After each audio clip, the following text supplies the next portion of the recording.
Stop for now and see if we can bring that connection up again. It was perfect when we tested, of course. That is how live television goes. While we try and get the minister up, let's bring you another conversation, crucial as well. Government keeps on promising to spend on much needed infrastructure like roads and bridges. South Africa is also challenged by aging infrastructure around power, water and sanitation and railways. But the construction industry has been complaining that there's not much spend, and it declined by more than 3% in the first quarter of this year. Is the cabinet that was sworn in today the right one to boost, finally, infrastructural development? We're joined by the CEO of Consulting Engineers South Africa, Chris Campbell. Mr. Campbell, thank you. What are you expecting from this new government? What are you hoping for? Well, a good evening, and good evening to your viewers. I think the first starting point is, as a government of national unity being fairly new, is political certainty, which, of course, we need to have translated into policy certainty.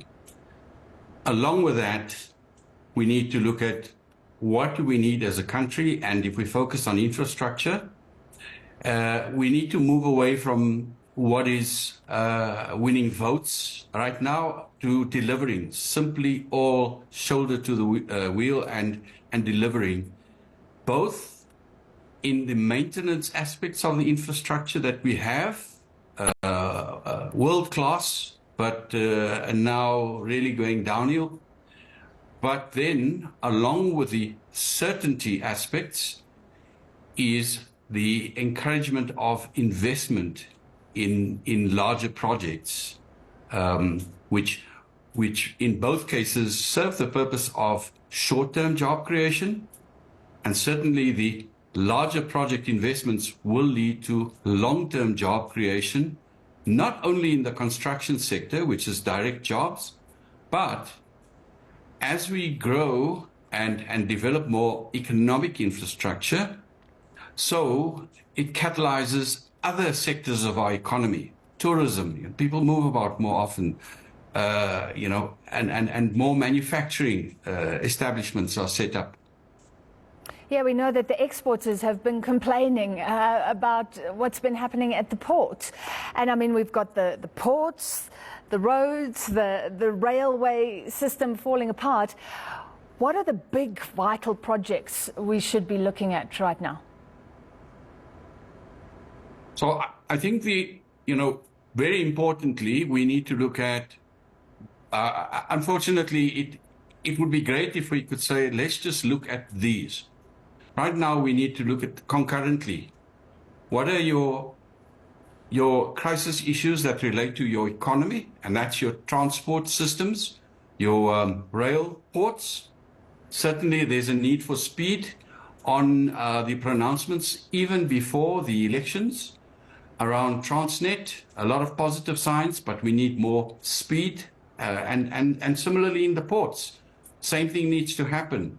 But in parallel with that, we need to, and great that we've had no load shedding for a while, I think we need certainty instead of skepticism around, is this the reality, or have we really fixed the problem? And then, very importantly, is we need some urgency to address our water supply, water to the taps to households, and water supply to industries, because a lot of that infrastructure is significantly aged and under capacity, and that's not even going down the rabbit hole of the criminal aspects that may be driving and influencing this, the inability for these systems to work functionally.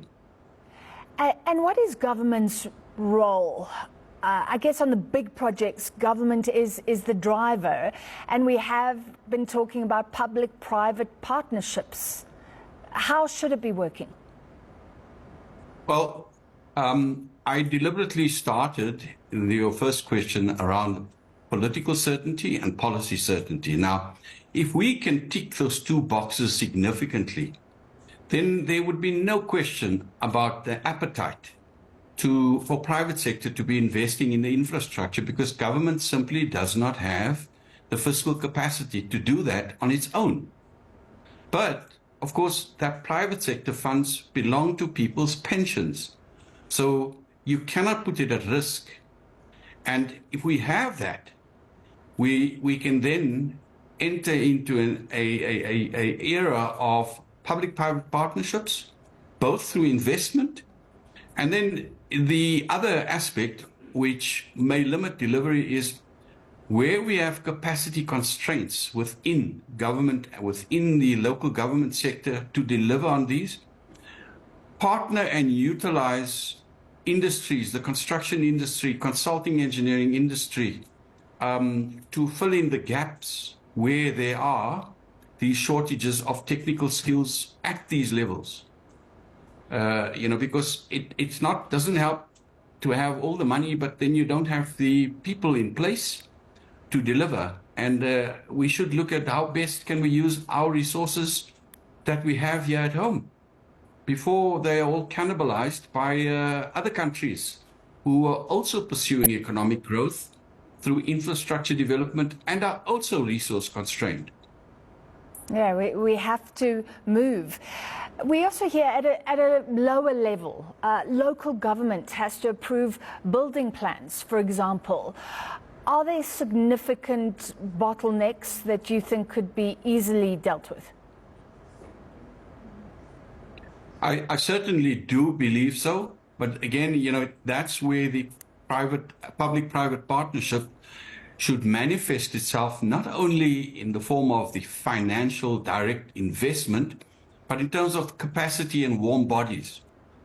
Because if you don't have the requisite people with the requisite skills within local government, then there's no one around to review those plans, make sure that they comply with the necessary standards, which are essential. If one hopes for that, the presidential development not to be falling to pieces in the shortest space of time, and use the private sector capacity that exists in all its forms in the technical environment related to infrastructure, of course. All right, thank you very much. The CEO of Consulting Engineers South Africa, Chris Campbell.